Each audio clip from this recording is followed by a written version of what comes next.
Bride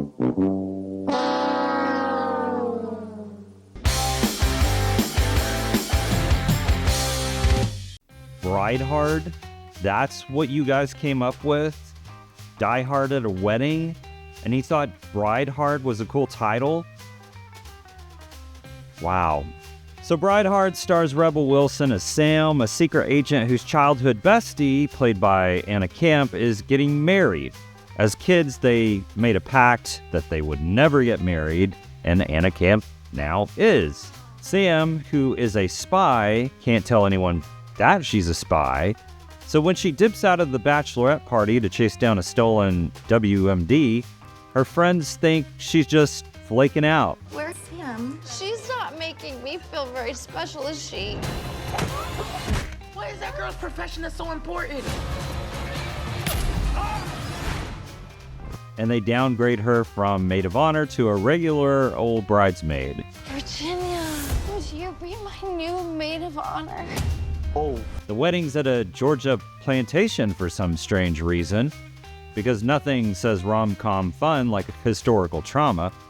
The film awkwardly tries to justify it with secret underground railroad tunnels, but it's on a tiny island and the tunnels don't go underwater. And historically, the Underground Railroad, they weren't really connected tunnels, right? So yeah, historically implausible and tonally bizarre. Then Stephen Dorff shows up with a squad of mercenaries like Hans Gruber and Die Hard and takes the wedding hostage. Why? Because he's just after family vault, not the WMD, weirdly, from the beginning of the movie that Sam retrieves, which would make a lot more sense. The vault, which he could have robbed literally any other day, doesn't make any sense. Why wouldn't you rob it at least the day before or the day after? Why rob a vault during the most high-traffic scenario that you could think of? And sure, let's add a high-security heist and traumatize a wedding party just for fun. The film has to be like Die Hard, since it's called Bride Hard. Welcome to the party, pal! So let's take hostages in a huge plantation house during a wedding while Rebel Wilson sneaks around taking out bad guys one by one, Bruce Willis style. To be fair, the cast is there. You have some talented actors here. Rebel Wilson, as a secret agent, sort of makes sense on paper. She's got that tough energy and comedy satire about her. Anna Camp is always radiant and fun and funny. Divine Joy Randolph is here for some reason, doing nothing but cracking jokes about how hot she is, which gets old really, really fast. And really, that's all they gave her to work with, so it's really not her fault. And Justin Hartley, the guy from Tracker or Aquaman, if you're old enough to remember Smallville, is also here, doing his best to keep up the energy, I guess. Even he can't help the disaster that is this movie. The rest of the film kind of feels like it wrote itself. It feels like they had a decent script in the beginning, then decided to just wing it the second half of the film, or the studio gave them so many notes that it became a jumbled up mess. And what we get is cringe-worthy spy tech, action scenes that are visually confusing, terrible, terrible special effects, dialogue that meanders like a drunk speech at a real wedding, Wilson using her environment to fight bad guys like using a set of hot iron nunchucks. Even the plot collapses under its own weight.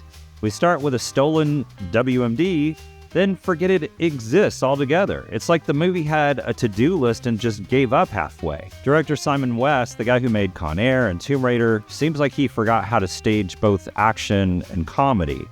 A couple fight scenes are okay. The rest? I mean, yikes. Honestly, this is the Simon West film that I would kind of expect, to be fair, but secretly, Con Air is one of my guilty pleasure bad movies.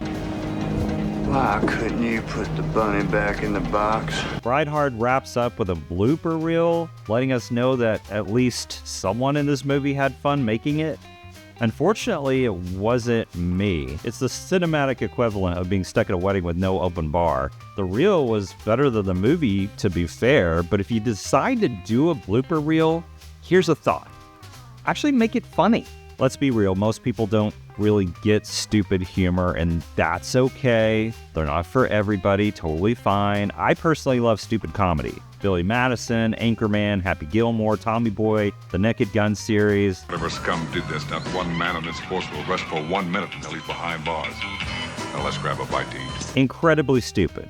But those are either incredibly smart or had a lot of heart or amazing quotable lines or ironic or satire. That's what makes that type of stupid comedy work. Bride Hard has none of that. Bride Hard doesn't just fall flat, it crashes, burns, and keeps digging its own grave with its own shovel. Embarrassingly.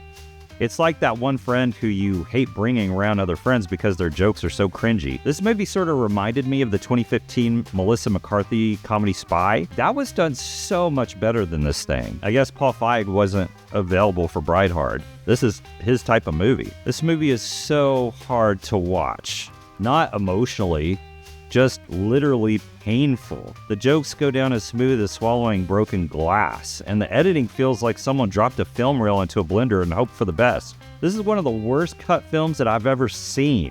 Plot points just kind of happen without any explanation. Characters know things that they were never told in the movie. The action scenes, they're okay to a certain degree, but they're poorly staged. Most of this film is Wilson's stunt double in a wig doing all the fight scenes for her. The idea, it's sort of solid, but kind of dumb too. Die Hard at a Wedding, or really Die Hard meets Bridesmaids. That's a great elevator pitch, but it really didn't work in Shotgun Wedding a few years back with J-Lo and Josh Jamal. So why would they think it would work here with a worse script? Bride Hard is the worst movie that I've personally seen this year, and maybe even the past 5 years. And it kind of made me mad. The jokes are flat, the special effects and the action are embarrassing, and it has more plot holes than a Costco family-sized package of Swiss cheese. The acting is very average, mostly because the roles are beneath these actors, and it copies so many other better films in an embarrassing way. I'm giving Bride Hard no stars and my first ever dumpster fire rating. It's just that bad. It's rated R for strong language, crude humor, violence, and for sexual references. So yeah, honestly, skip this one. I mean, if you want to support your local theater and go see it, that's cool. But better yet, just rewatch Die Hard, or Shotgun Wedding, I guess, or literally anything else. So what did you think of Bride Hard for the small amount of people who are probably going to see it? Let me know in the comments, did you find a joke that landed? Or was I too harsh, or not harsh enough? Don't forget to like and subscribe and ring the bell so you never miss another review. Until next time, may your movies this week be so much better than this one. And remember, don't wait till it streams. Let's go to the theater and let's see it together. Right, how does this thing work? What? I thought secret agents knew how to drive everything. Not female secret agents? What? I'm just kidding. Oh, Here we go!